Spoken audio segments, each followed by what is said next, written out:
الرحمن علم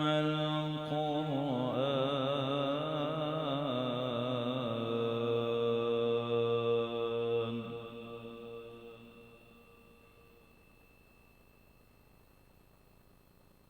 خلق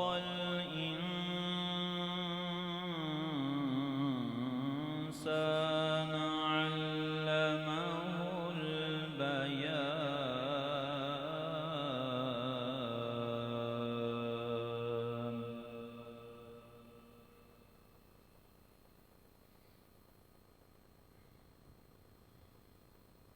الشمس والقمر بحسبان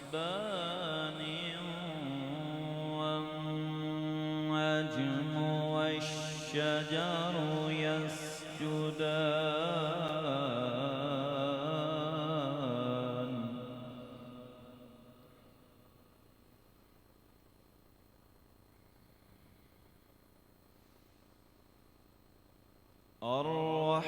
الرحمن علم القرآن خلق الإنسان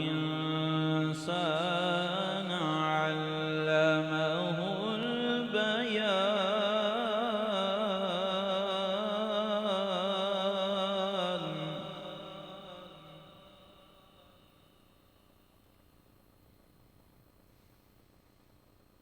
الشمس والقمر بحسبان والنجم والشجر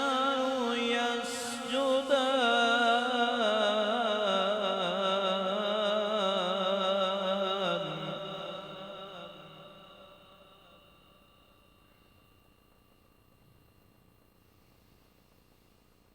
والسماء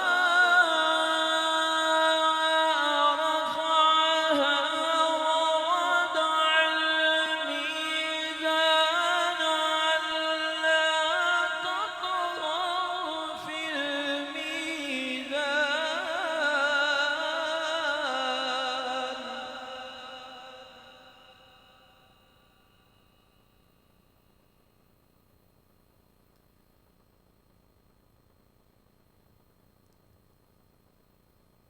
وأقيموا الوزن بالقسط ولا تخسروا الميزان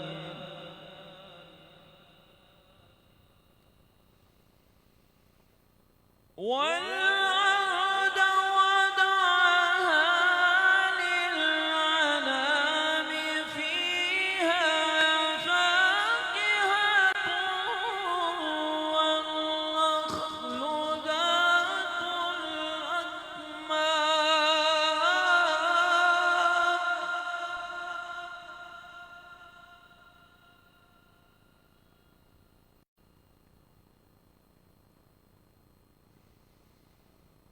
والحب ذو العصف والريحان فبأي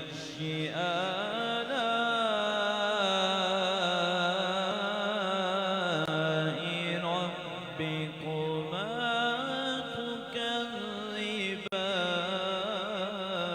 تكذبان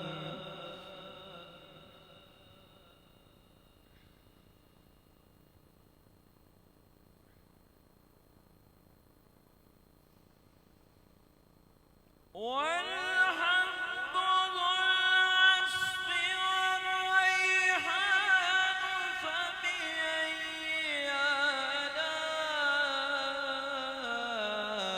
آلاء ربكما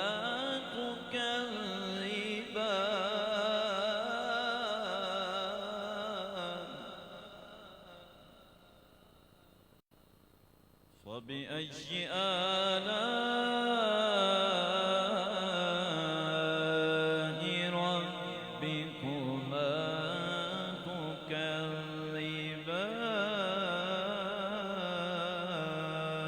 تكذبان صدق الله العظيم.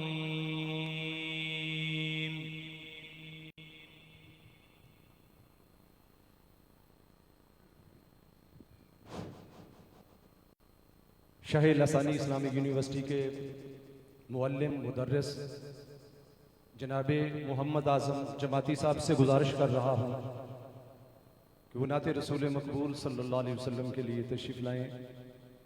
شاہ لسانی اسلامک یونیورسٹی کے معلم جناب محمد اعظم جماعتی صاحب۔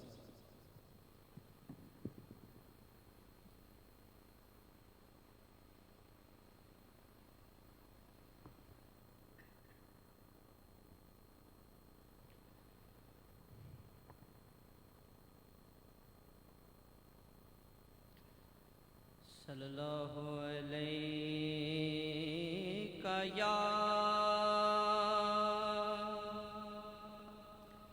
یا رسول اللہ وسلم علیک یا حبیب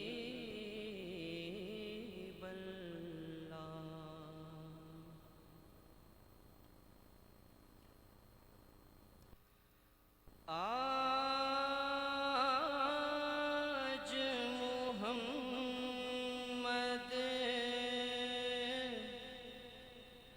آئے مورے گھر، آج محمد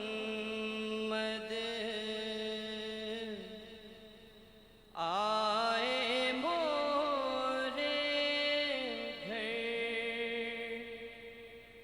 دائے حلیمہ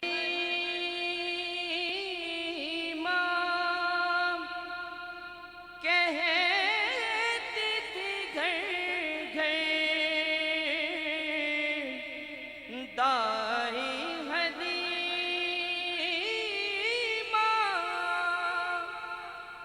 کہتی تھی گھر گھر،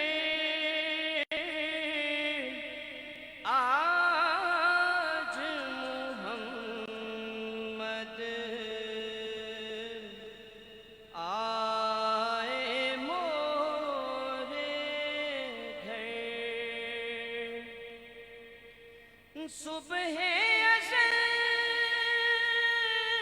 ہے مکڑا ان کا،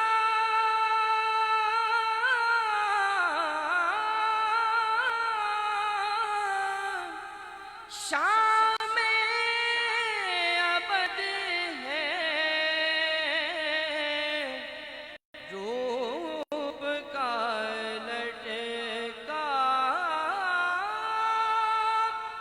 شام ابد ہے، روپ کا لٹکا کالی کملیاں، کالی کملیاں نور کی چادر، آج محمد آئے مورے گھر، دوش پہ جب کیسوں لہے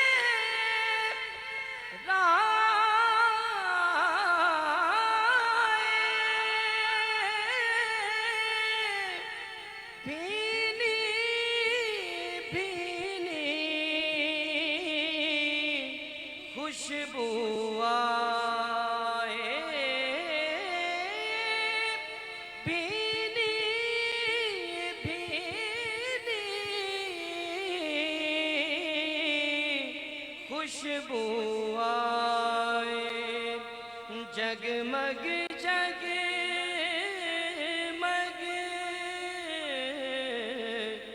جگمگ جگمگ سارا منظر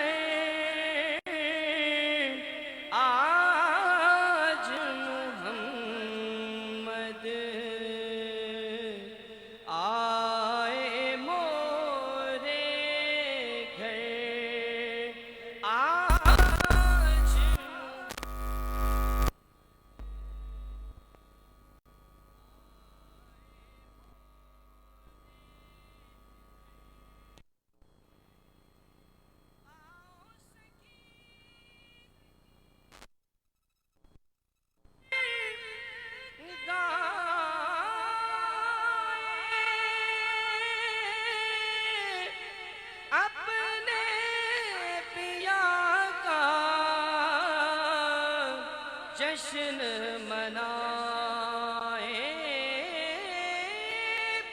اپنے پیا کا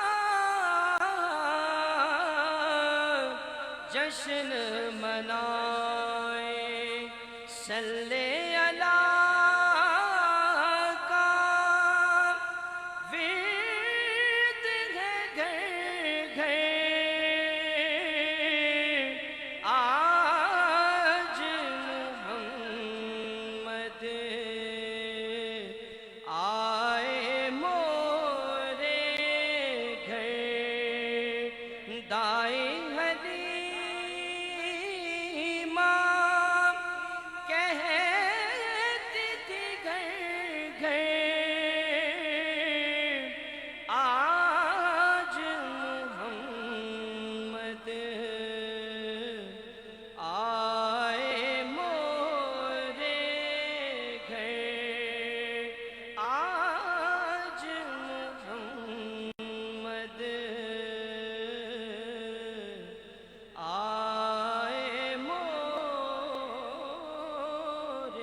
احباب طریقت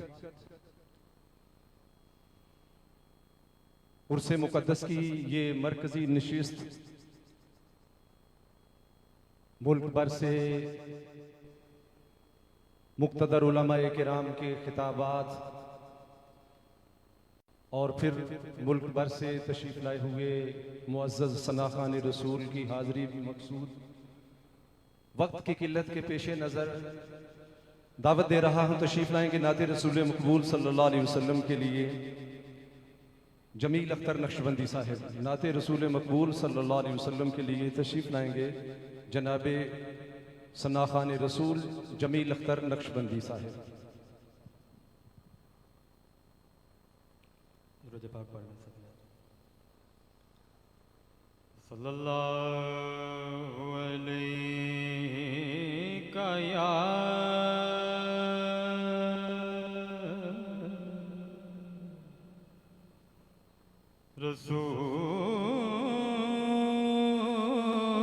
رسول اللہ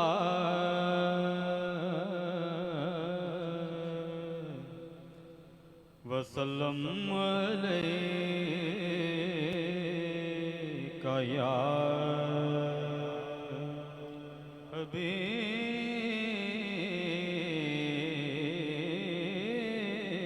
حبیب اللہ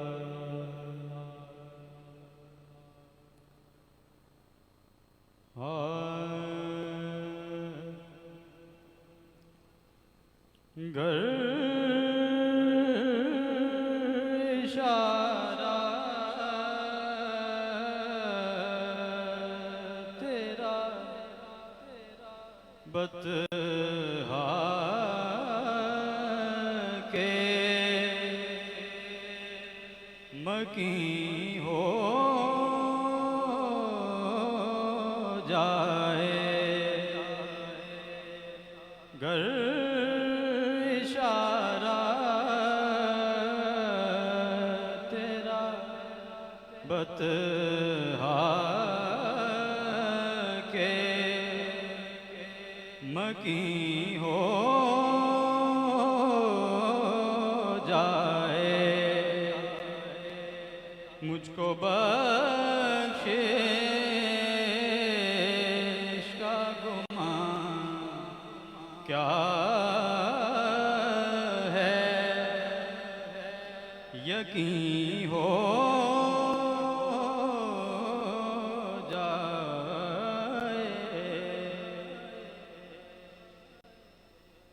حسن افروز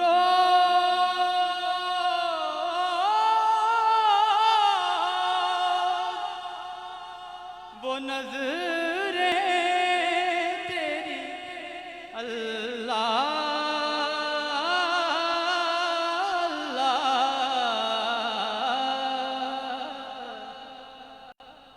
حسن افروز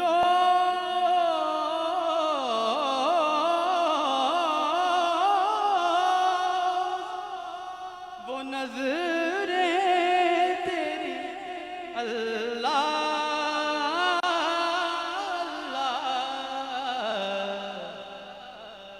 جس کو تو ایک نظر دیکھے ہنسی ہو جائے، جس کو تو ایک نظر دیکھے ہنسی ہو جائے۔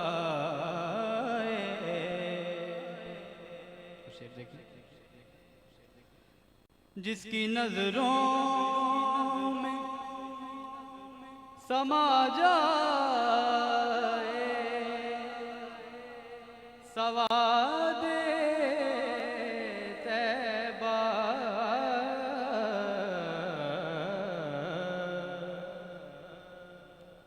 جس کی نظروں میں سما جائے سواد طیبہ، کم بہا ان کے لیے خلد بری ہو جائے، کم بہا ان کے لیے خلد بری ہو جائے۔ مکتا ہے رضی خاد میں خدا میں رسول عربی ہے، رضی خاد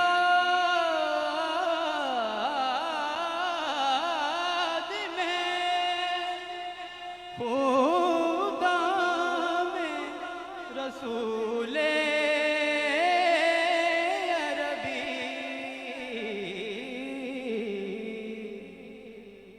پھر بھلا کس لیے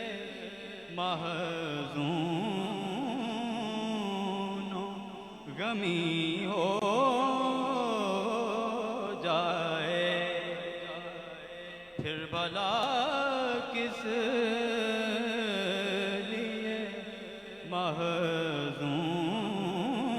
محزون و غمی ہو جائے، گر اشارہ تیرا بطحا کے مکیں ہو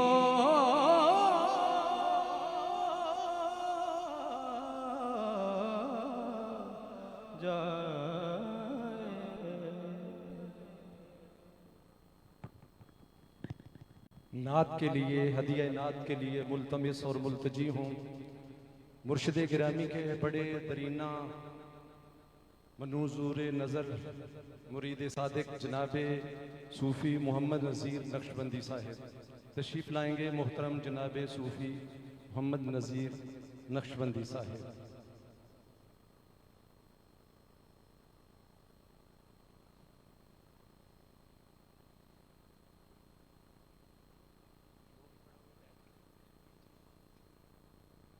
درود شریف سارے حضرات،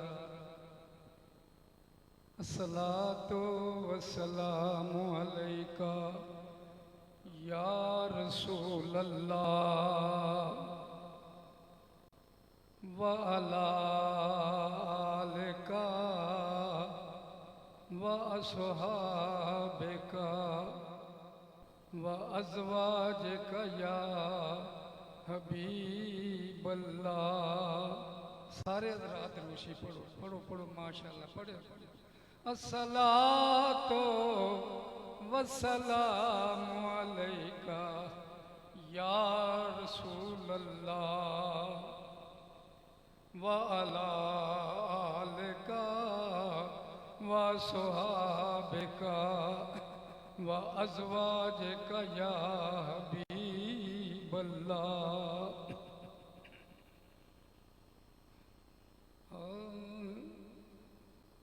کملی والیا کر دے کرم اپنا، کملی والیا کر دے کرم اپنا، تیرے کرم دی ہر دم لوڑ مینوں، تیرے کرم دی ہر دم لوڑ مینوں، صدقہ آل اولاد دا دے اپنا، کسے گل دی روے نہ تھوڑ مینوں،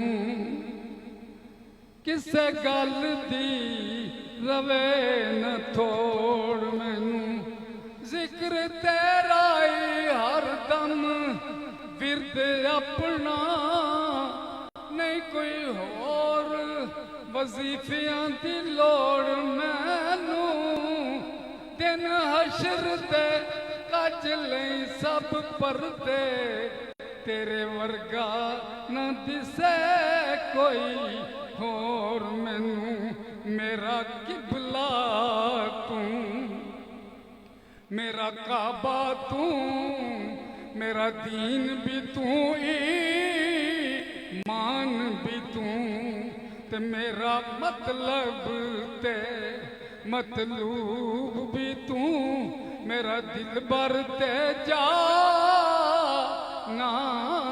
بھی تو، یار کمنداں والڑیا سونے گوڑے نینا والڑیا، میرا سوز بھی تو، میرا ساز بھی تو، میرا درد بھی تو، درمان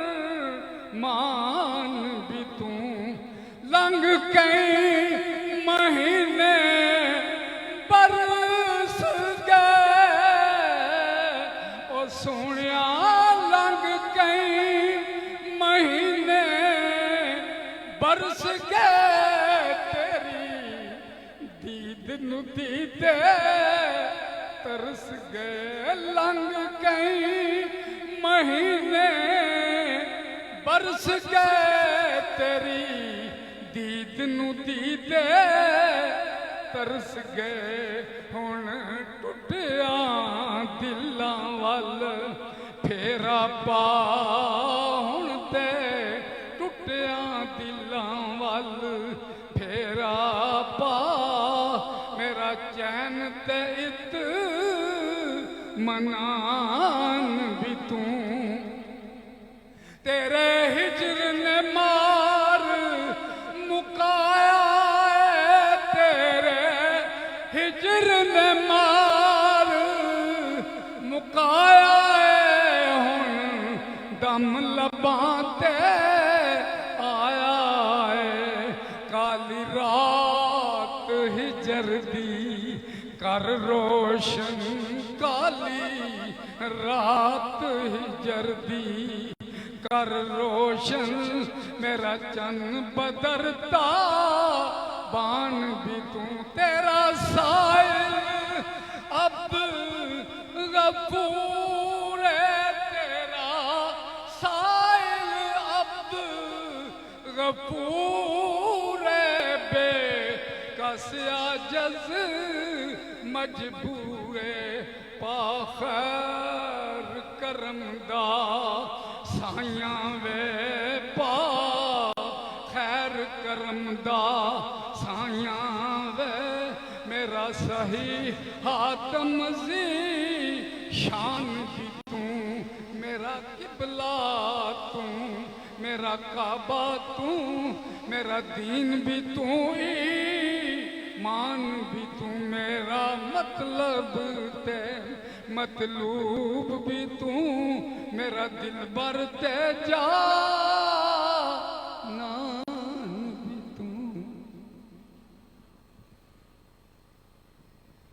احباب طریقت، ہمارے مرکزی عرس مقدس کی مرکزی تقریب کی مرکزی تلاوت کے لیے دعوت دے رہا ہوں. تشریف لائیں گے مقبول عرب و عجم محترم استاذ الاساتذہ جناب قاری حبیب اللہ چشتی صاحب. تشریف لائیں گے محترم جناب قاری حبیب اللہ چشتی صاحب.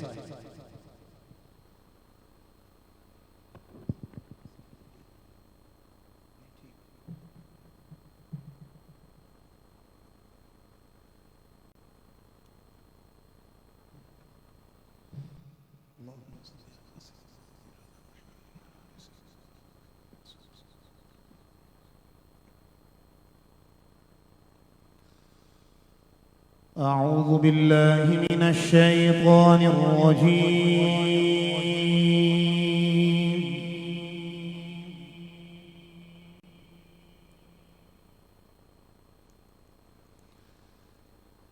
بسم الله الرحمن الرحيم.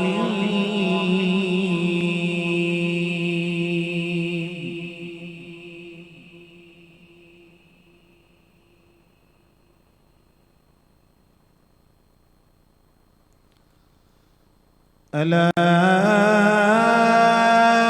إن أولياء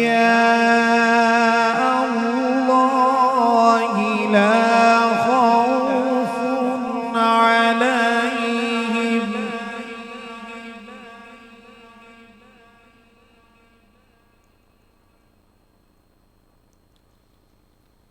لا خوف عليهم ولا هم يحزنون.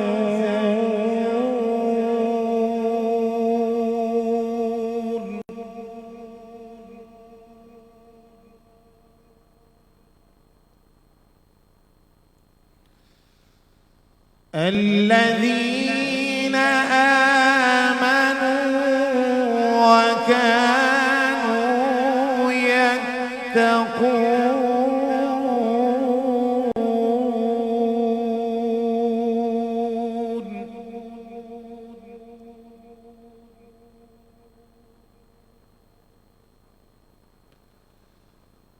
الذين آمنوا وكانوا يتقون.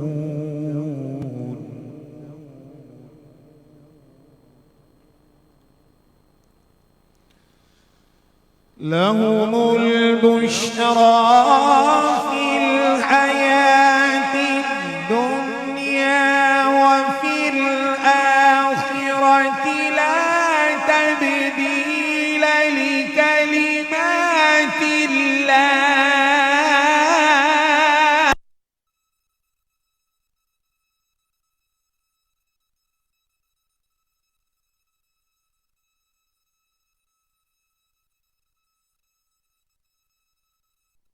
تبديل لكلمات الله.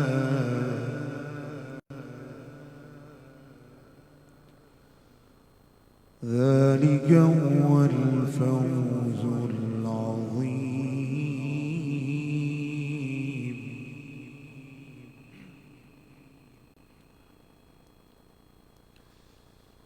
لهم البشرى في الحياة الدنيا وفي الآخرة لا تبديل لكلمات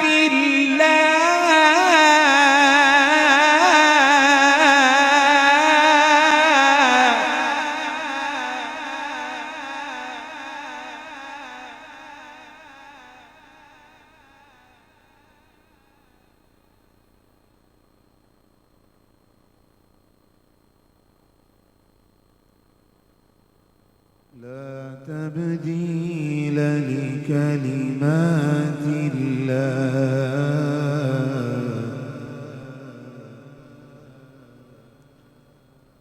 ذلك هو الفوز العظيم.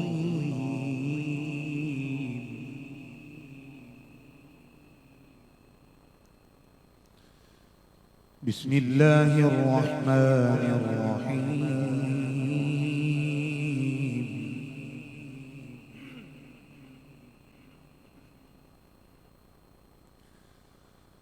مرج البحرين يلتقيان بينهما برزخ لا يبغيان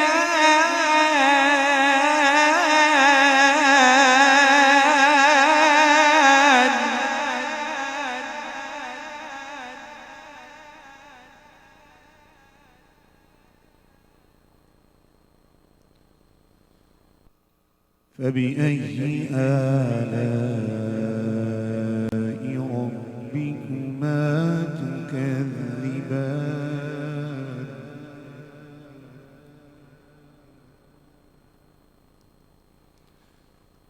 يخرج منهما اللؤلؤ والمرجان فبأي آلاء ربكما تكذبان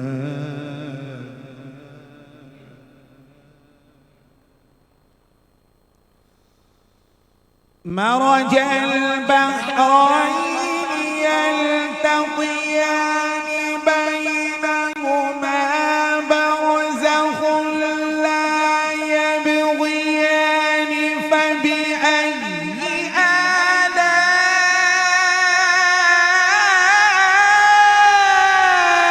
آلاء ربكما تكذبان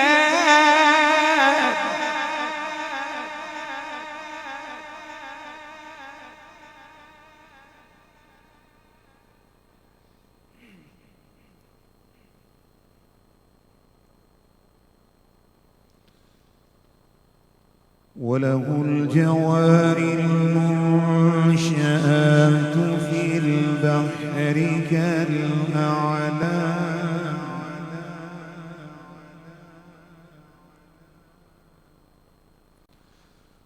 فبأي آلاء ربكما تكذبان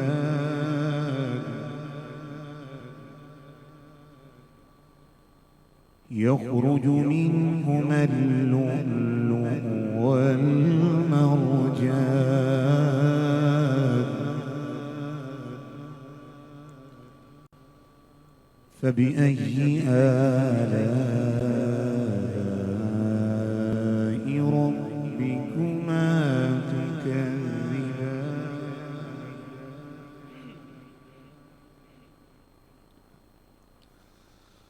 وله الجوار المنشآت في البحر كالأعلام فبأي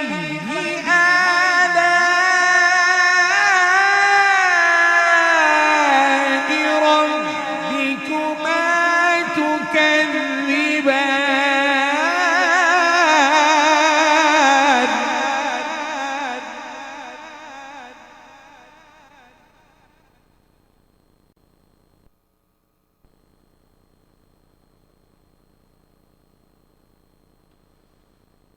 كل من عليها فان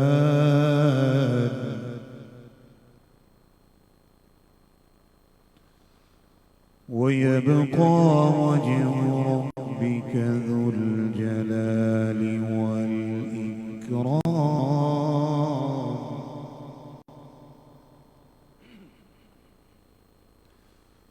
فبأي آلاء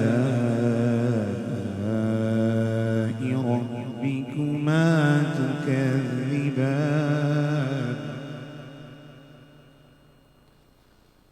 بسم الله الرحمن الرحيم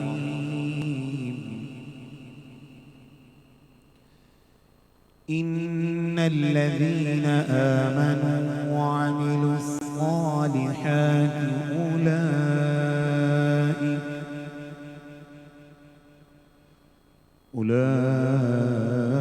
أولئك هم خير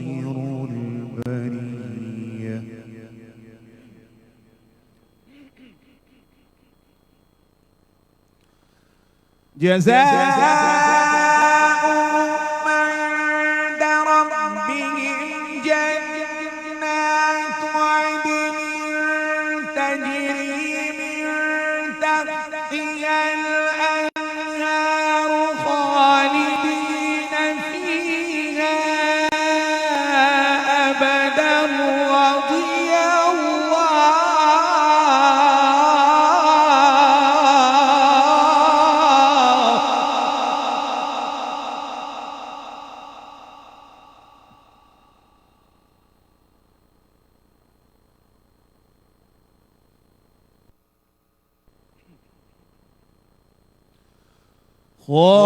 خالدين فيها أبدا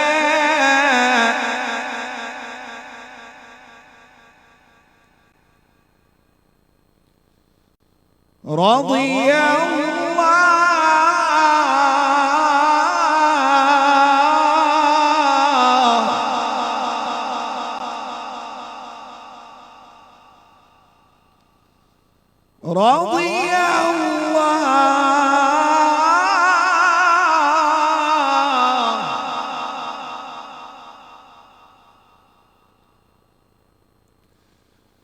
رضي الله عنهم ورضوا عنه ذلك لمن خشي ربه صدق الله العظيم.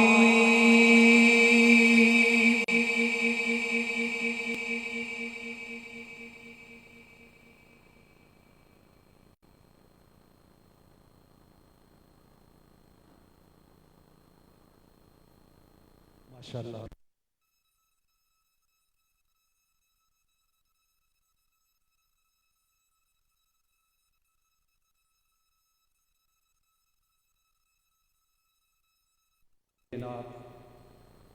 صحیفہ انقلاب قرآن کریم آیات بینات کی تلاوت سے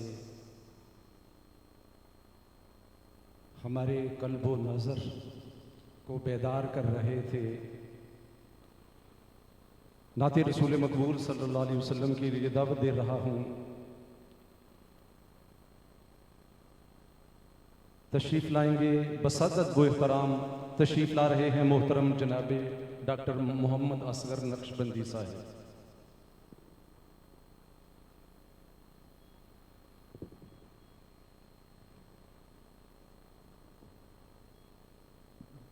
تمامی حضرات درود پاک نذرانہ پیش کریں. صلی اللہ علیہ یا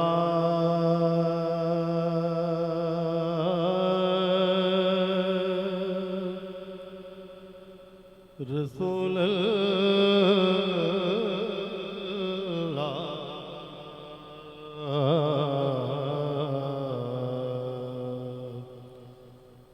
وسلم علیک یا حبیب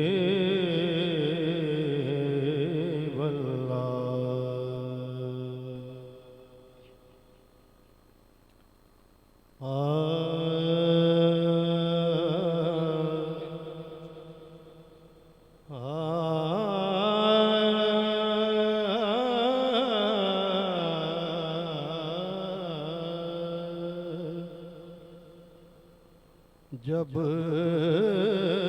بڑی فاران کی جانب ہرا کی روشنی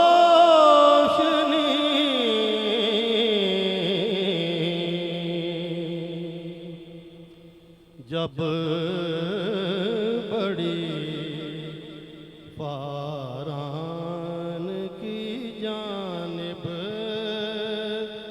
ہرا کی روشنی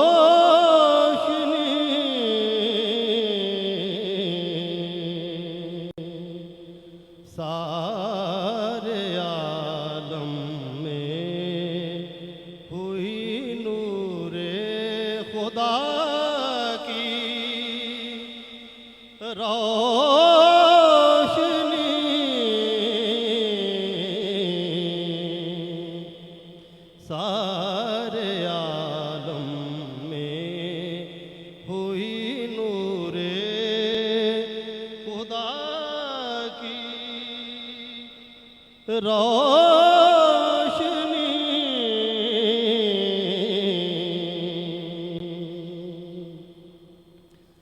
بت قدوں کے بجھ گئے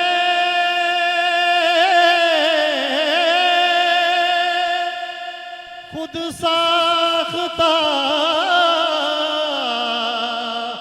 اندھے چرا بت قدوں کے بجھ گئے خود ساختہ اندھے چرا دہر میں پھیلی جب ان کے نقش پا کی روشنی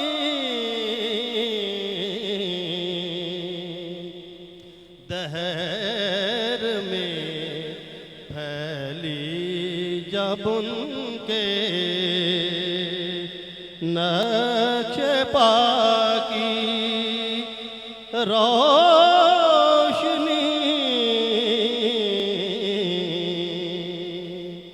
جب بڑی فاران کی جانب ہاتھ اٹھتے ہی میرا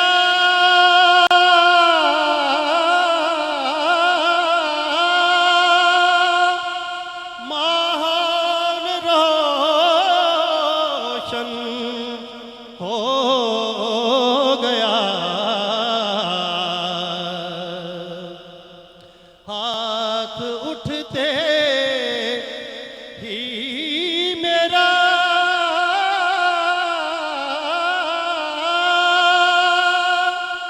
ماحول روشن ہو گیا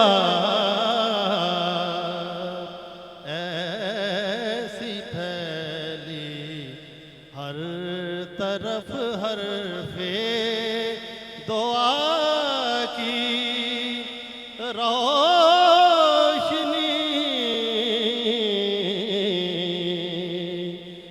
ایسی پھیلی ہر طرف حرف دعا کی روشنی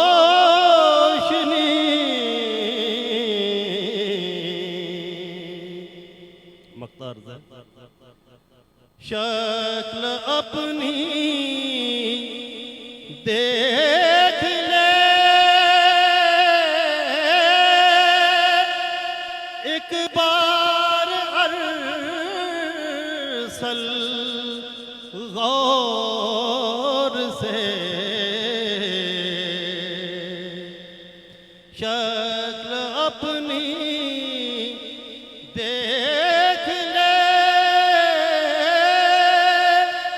ایک بار ارسل غور سے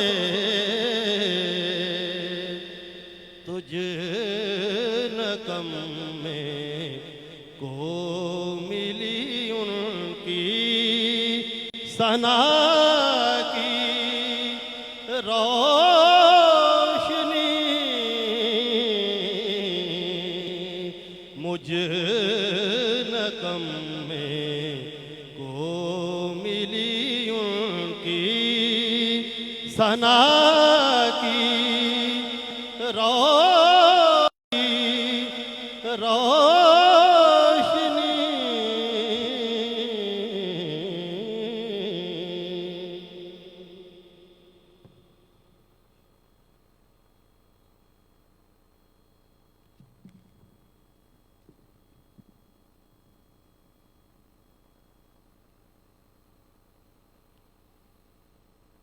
نعت رسول مقبول صلی اللہ علیہ وسلم کے لیے تشریف لا رہے ہیں مداح حبیب لبیب جناب علامہ حامد شریف قادری صاحب نعت رسول مقبول صلی اللہ علیہ وسلم کے لیے تشریف لائیں گے جناب علامہ حامد شریف قادری صاحب.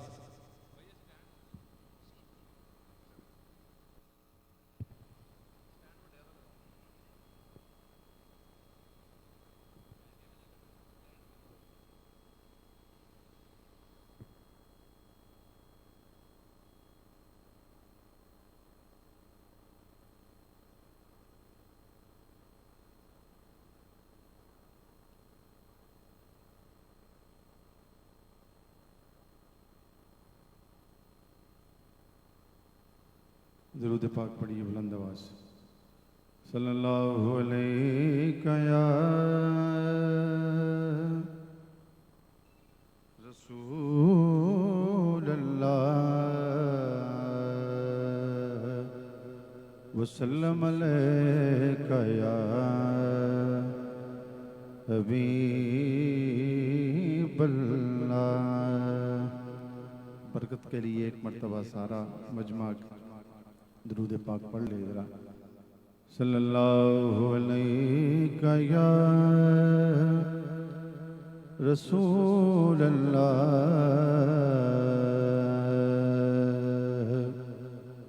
وسلم علیہ یا حبیب اللہ.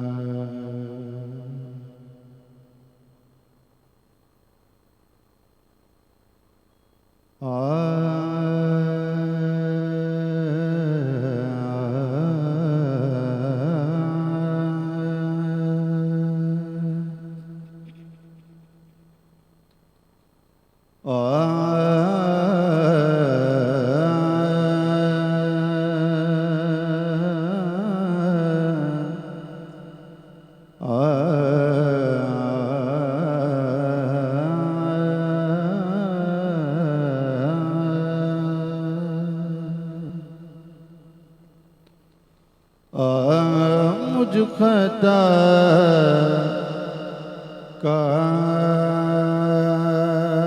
کار سا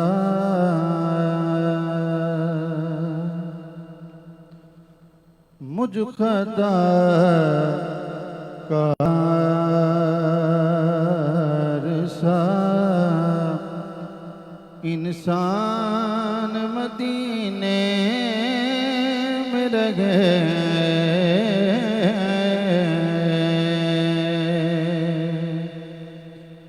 بن کے سرکار کا مہمان مدینے میں رہے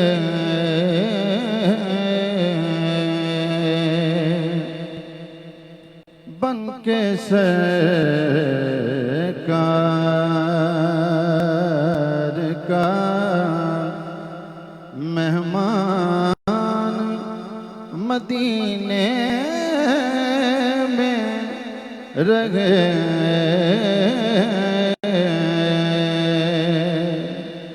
مجھ خطا کار سا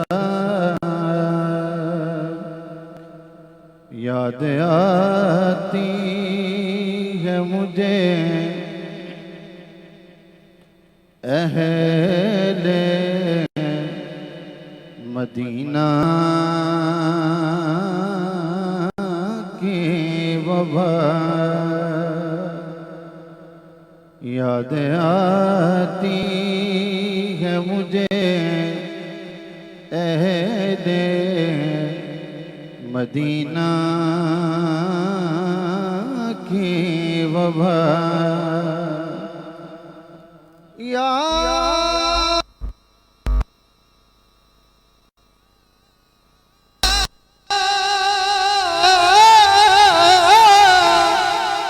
یاد آتی ہے مجھے اہل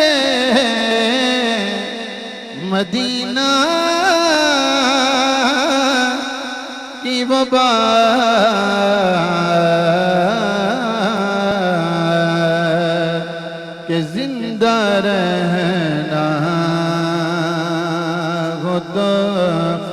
انسان مدینے میں رہے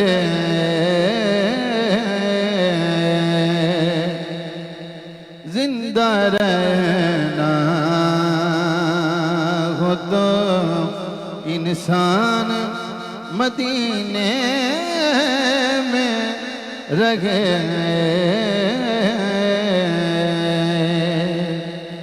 ان کی شفقت غم کونین بھلا دیتی ہے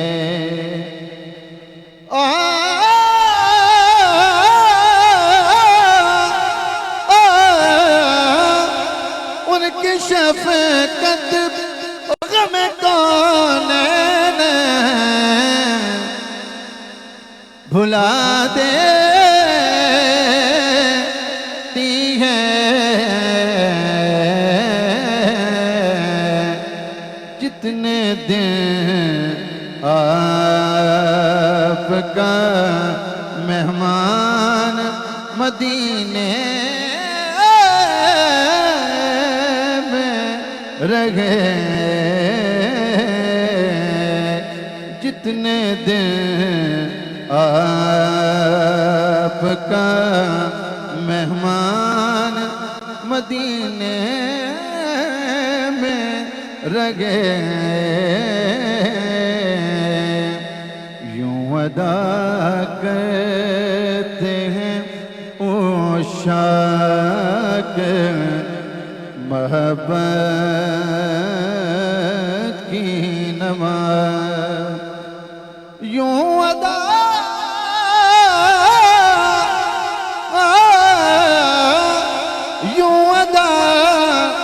کرتے ہیں عشاق محبت کی نماز کہ سجدہ کعبے میں ہو اور دھیان مدینے میں رہے سجدہ کعبے میں ہو اور دھیان مدینے میں رہے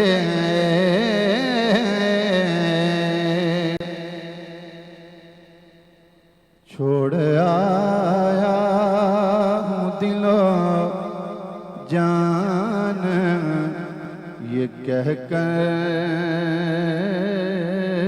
آزم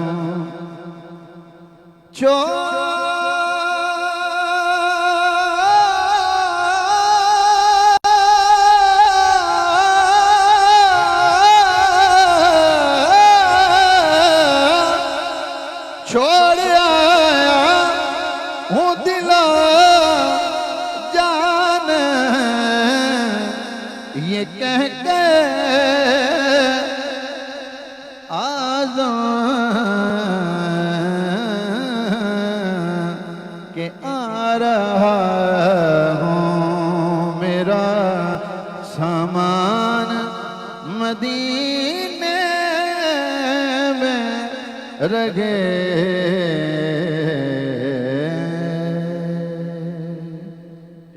منقبت کے لیے حکم ہے چند اشعار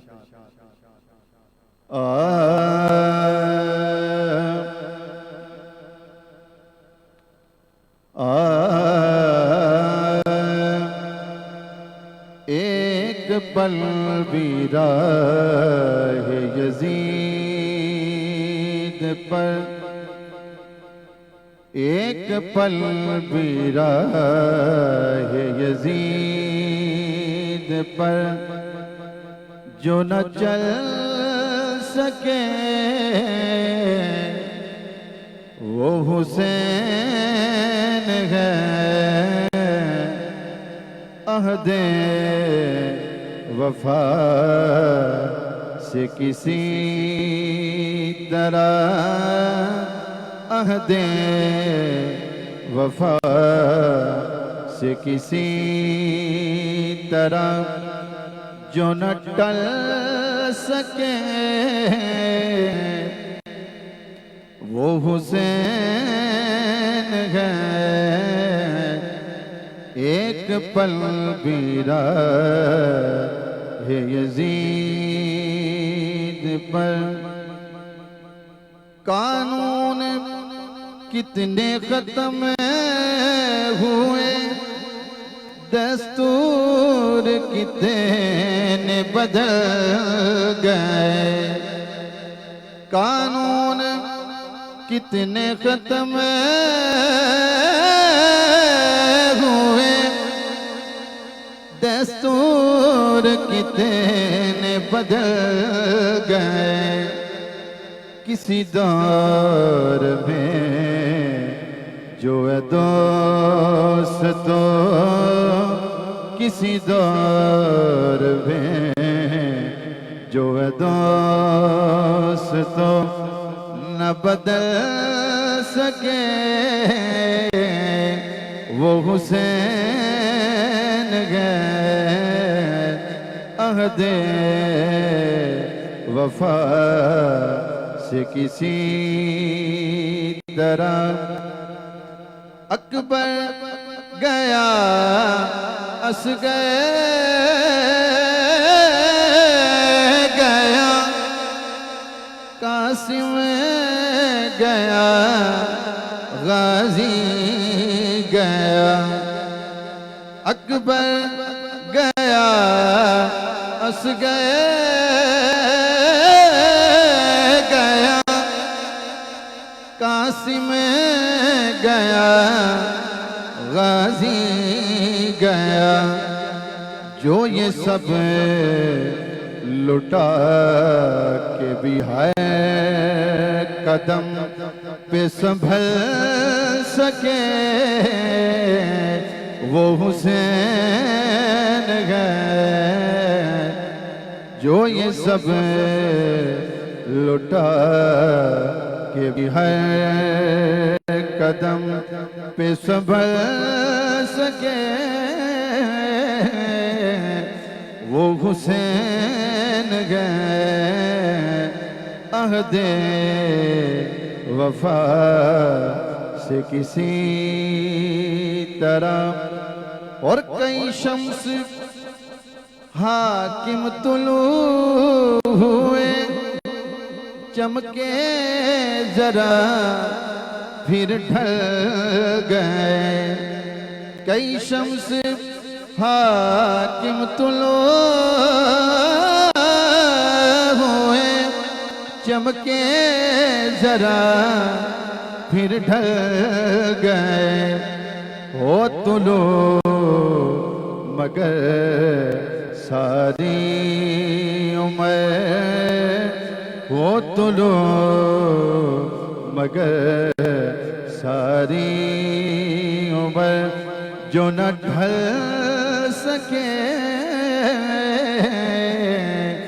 وہ حسین گئے عہد وفا سے کسی طرح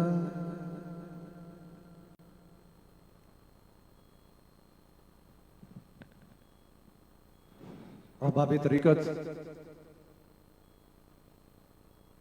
دعوت سخن بسعادت و احترام بحضور نباز عصر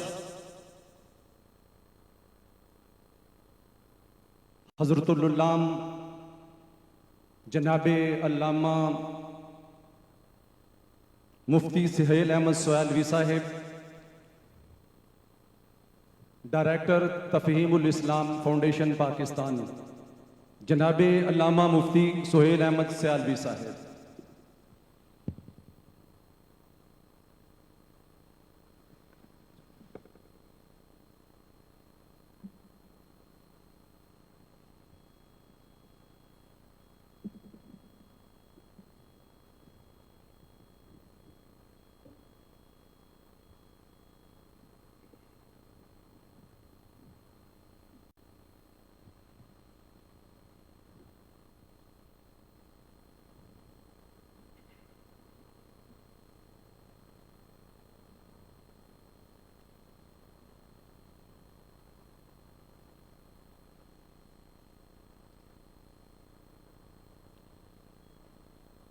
بسم اللہ الرحمن الرحیم الحمد للہ رب العالمین والعاقبۃ للمتقین وافضل الصلوات واتم التسلیمات علی سید الانبیاء واشرف المرسلین سیدنا وشفیعنا وحبیبنا محمد وعلى آلہ وأصحابہ وأزواجہ وذریاتہ وأہل بیتہ وعطرتہ اجمعین اما بعد فأعوذ باللہ من الشیطان الرجیم بسم اللہ الرحمن الرحیم اللہ ولی الذین آمنوا یخرجہم من الظلمات إلی النور صدق اللہ مولانا العظیم صدق وبلغنا رسوله النبی الکریم الامین ان اللہ وملائکته یصلون علی النبی یا ایہا الذین آمنوا صلوا علیہ وسلموا تسلیما الصلاة والسلام علیک یا سیدی یا رسول اللہ وعلی آلک واصحابک یا سیدی یا حبیب اللہ الصلاة والسلام علیک یا خاتم الانبیاء والمرسلین وعلی آلک واصحابک یا سید الاولین والآخرین اللہ جل شانہ کی حمد و ثنا بارگاہ رسالت مآب میں ہدیہ درود و سلام نذرانہ عقیدت و محبت عرض کرنے کے بعد ہم سب کی عقیدتوں اور محبتوں کے مرجع و محور صدر مجلس زینت محفل جواں فکر جواں ہمت جناب صاحبزادہ علامہ پیر سید حافظ کرامت علی حسین شاہ صاحب زیدہ شرفہ مقتدر علماء کرام ارباب علم و دانش اور حضرت قبلہ عالم لاثانی رحمۃ اللہ تعالی علیہ کی قدس مقدس کی اس پروقار تقریب میں دور و نزدیک سے تشریف لانے والے ارباب عقیدت اصحاب مودت آپ تمام احباب کی خدمت میں اپنی گفتگو کے آغاز میں سلام مسنون کا ہدیہ پیش کرتا ہوں۔ اللہ رب العالمین اس مرکز علم و عرفان کو ہمیشہ تابندہ فروزندہ رکھے اور یہاں سے علم شریعت اور علم طریقت کے جام اسی طرح بھر بھر کے پلائے جاتے رہیں۔ امت مصطفیٰ صلی اللہ تعالی علیہ وسلم حسن عقیدہ، حسن عمل اور حسن نیت کے زیور سے اسی طرح مالا مال ہوتی رہے۔ اللہ رب العالمین حضرت کا سایہ عاطفت تا دیر ہمارے سروں پہ اسی طرح قائم اور دائم رکھے۔ گفتگو کے لیے مجھے جو عنوان دیا گیا ہے، آسان الفاظ میں اگر اپنے جیسے عوام بھائیوں کے سمجھانے کے لیے عرض کروں تو وہ یہ ہے کہ قرآن و سنت کو مضبوطی سے تھام لینا اور ایک ہاتھ میں قرآن کا پرچم اور دوسرے میں سنت مصطفیٰ صلی اللہ تعالی علیہ وسلم کا علم مضبوطی سے تھامتے ہوئے جادہ زندگی کو اور سفر زندگی کو طے کرنا، یہ ایک مسلمان کی حیثیت سے ہمارے لیے کتنی اہمیت رکھتا ہے۔ اور اس کے ساتھ ساتھ قرآن و سنت کی روشنی میں رسول اللہ صلی اللہ تعالی علیہ وسلم کے اہل بیت اطہار، آپ کے